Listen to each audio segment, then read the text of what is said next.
საქართველოს სამოქალაქო განვითარების ასოციაციამ აწარმოა ადვოკატირების კამპანია სახელწოდებით ფრთხილად ბავშვები, რომელიც მხარდაჭერილი იქნა ფონდი ღია საზოგადოება საქართველოს მიერ. კამპანიის მიზანია ლაგოდეხის მუნიციპალიტეტში გამავალ საერთაშორისო მნიშვნელობის ავტომაგისტრალზე, რომელიც მუნიციპალიტეტს კვეთს ჰერეთის კარი მაწიმის მონაკვეთზე საგზაო უსაფრთხოების დაცვა, რადგან აღნიშნულ ადგილებში მდებარეობს 9 საჯარო სკოლა და 6 საბავშვო ბაღი. მოქალაქეებს, მათ შორის მცირეწლოვან ბავშვებს უწევთ ამ მაგისტრალის სარგებლობა. საქართველოს განვითარების ასოციაციამ საგზაო მოძრაობის უსაფრთხოებასთან დაკავშირებით ლაგოდეხის მუნიციპალიტეტის 4 საჯარო სკოლის, შრომის მაწიმის, ლაგოდეხის პირველი და მესამე სკოლის მოსწავლეთა მონაწილეობით მოაწყო აქცია ფრთხილად ბავშვები. ამ აქციის მიზანი იყო ასევე მსოფლიო საგზაო უსაფრთხოების კვირეულთან გამოხმაურება, რომელიც 6-დან 13 მაისის ჩათვლით იმართება.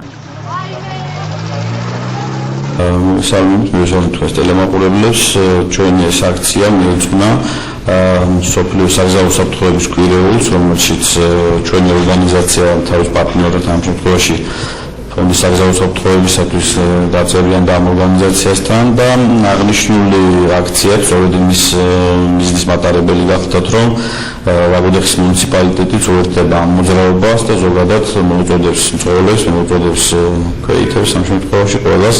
რომ დაუცვათ საგზაო უსაფრთხოების წესები და ყველა ნორმები, რაც აუცილებელი იმისთვის, რომ მუნიციპალიტეტს ზოგადად გზებზე თავით ბევრად უსაფრთხო ვიგრძნოთ და უფრო უსაფრთხოდ ვიმოძრაოთ. საამისო ჩვენი ორგანიზაციამ აწარმოა კამპანია, რომელიც დააფინანსა ფონდმა ღია საზოგადოება საქართველოს. თქვენ მოგეხსენებათ ლაგოდეხის მუნიციპალიტეტში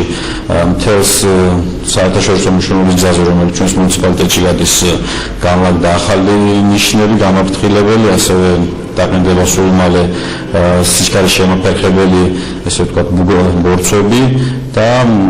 ასევე წინციმა-ნიშნები, რომელიც დამატებით გააფრთხილებს მწვერვალებს და მისცემს საშუალებას, რომ უფრო დაკვირვებულად, უფრო მოწესრიგებულად და უფრო უსაფრთხოდ იმოძრავონ ლაგოდეხის ქუჩებში და ზოგადად მთელს ლაგოდეხში დაწყებული ჰერეთის კარიდან დამთავრებული მაწიმით. ეს კონკრეტული კამპანია შეგნიშნების მიმართ